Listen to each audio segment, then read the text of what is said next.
Good afternoon, ladies and gentlemen. Fellow Kenyans, the last 2 weeks have been a difficult time for us as a country, where Kenyans have regrettably lost lives, many have been injured, property destroyed, and our institutions, especially constitutional institutions, attacked. Once again, I extend my deepest condolences to those who unfortunately lost their lives. One life, as we all know, lost is a life too many. To the mothers, fathers, siblings, relatives, and friends of those who lost their lives, my deepest sympathies and condolences to you all. Equally, to the many others who are injured and recuperating, I wish them quick recovery. The government of Kenya will support all those who've lost their lives and those who've been injured. Despite all this, as a nation, we are finally discussing issues. We are not discussing tribes, personalities, or political formations, but rather we are discussing issues that affect each and every one of us.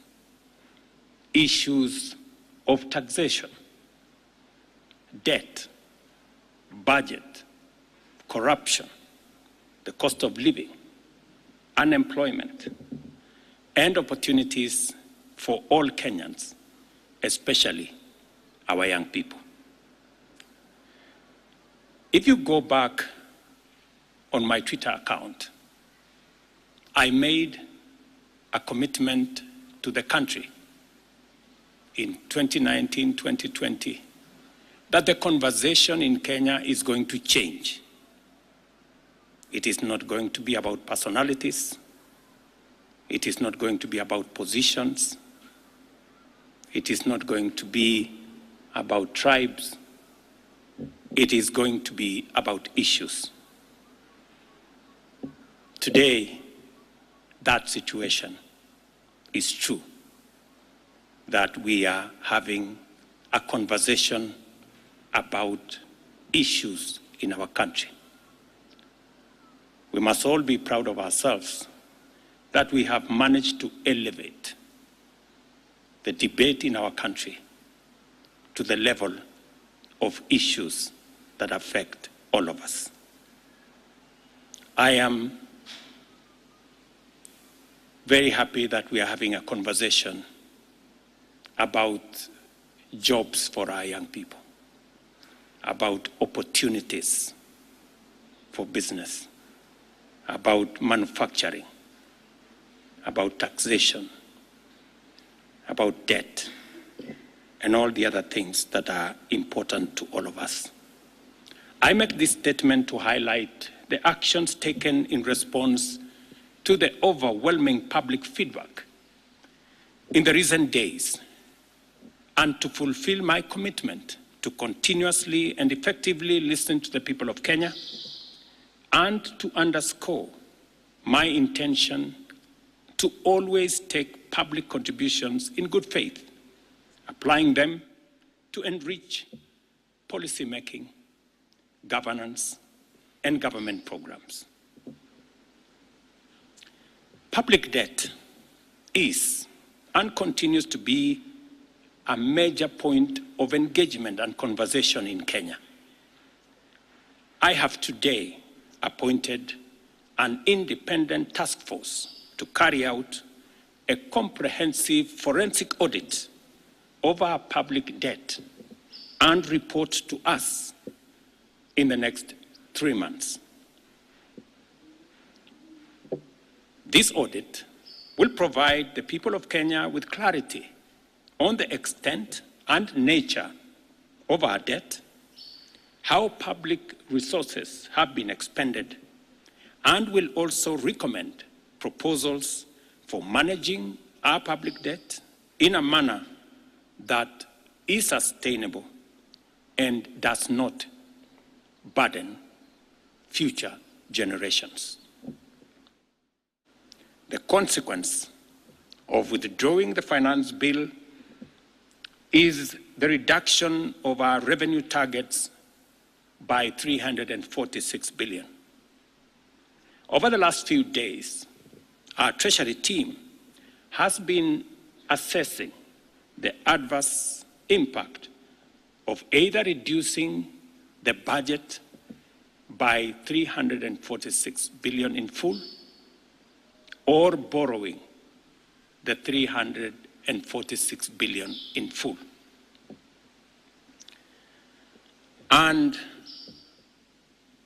cutting the entire amount in our assessment would significantly and drastically affect the delivery of critical government services, while borrowing the whole and borrowing the difference. Whatever we are going to borrow, the difference, will increase our fiscal deficit from what I intended to be 3.3% of our GDP. It will now go up to 4.6% of GDP, still lower than last year, and will be used to fund some of our critical government services. We will use the money that we will borrow to protect funding for some of the critical areas that the people of Kenya have asked me to protect. They include hiring of junior secondary school teachers and medical interns, funding the milk stabilization program for our dairy farmers, reviving our stalled road projects that are in many parts of Kenya, retaining the fertilizer subsidy program that has helped us manage our cost of living,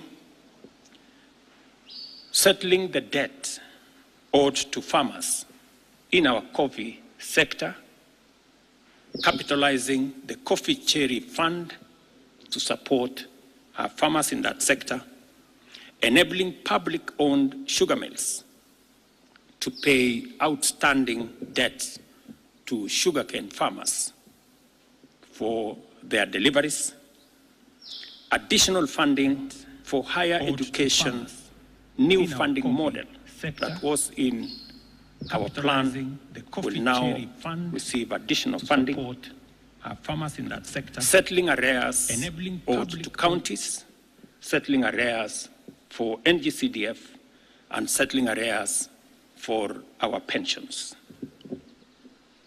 Accordingly, in keeping with the enhanced austerity measures we have committed to implement and align government expenditures within the budgetary implications of the withdrawal of the Finance Bill 2024, the following actions shall be taken with immediate effect towards the realization of the new budget. 47 state corporations with overlapping and duplicating functions will be dissolved, resulting in the elimination of their operational and maintenance costs, and their functions will be integrated into the respective line ministries. Staff currently employed by the affected corporations will be transferred to ministries and other state agencies within government. The decision to fill the position of Chief Administrative Secretaries is hereby suspended. The number of advisors in government shall be reduced by 50% within the public service with immediate effect. Budget lines providing for the operations of the Office of the First Lady, the spouse of the Deputy President, and the Prime Cabinet Secretary will be removed. Similarly, the budget provisions for confidential budgets in various executive offices, including my own office, have been removed, and the budget for renovations across government reduced by 50%. Henceforth, public servants who attain the retirement age of 60 shall be required to immediately proceed on retirement with no extensions to their tenure of service whatsoever. The purchase of new motor vehicles by the government is suspended for 12 months, except for security agencies, while a new policy on transport for public officers will be developed. All non-essential travel by state and public officers is hereby suspended. No state officer or public servant shall participate in public contributions or haram phase going forward. The Attorney General is hereby directed to prepare and submit legislation to this effect and develop a mechanism for structured and transparent contributions for public, charitable, and philanthropic purposes. These measures will be followed by changes in government that I will be making shortly. We are determined to carry out this and other interventions to improve the quality, efficiency, and transparency in serving the people of Kenya and ensure that citizens receive maximum value for their resources from a public sector that prioritizes their welfare.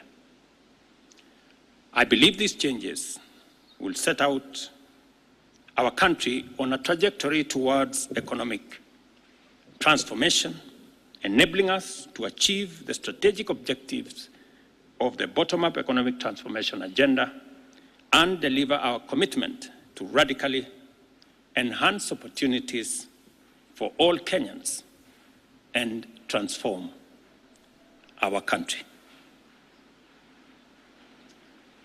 Thank you very much.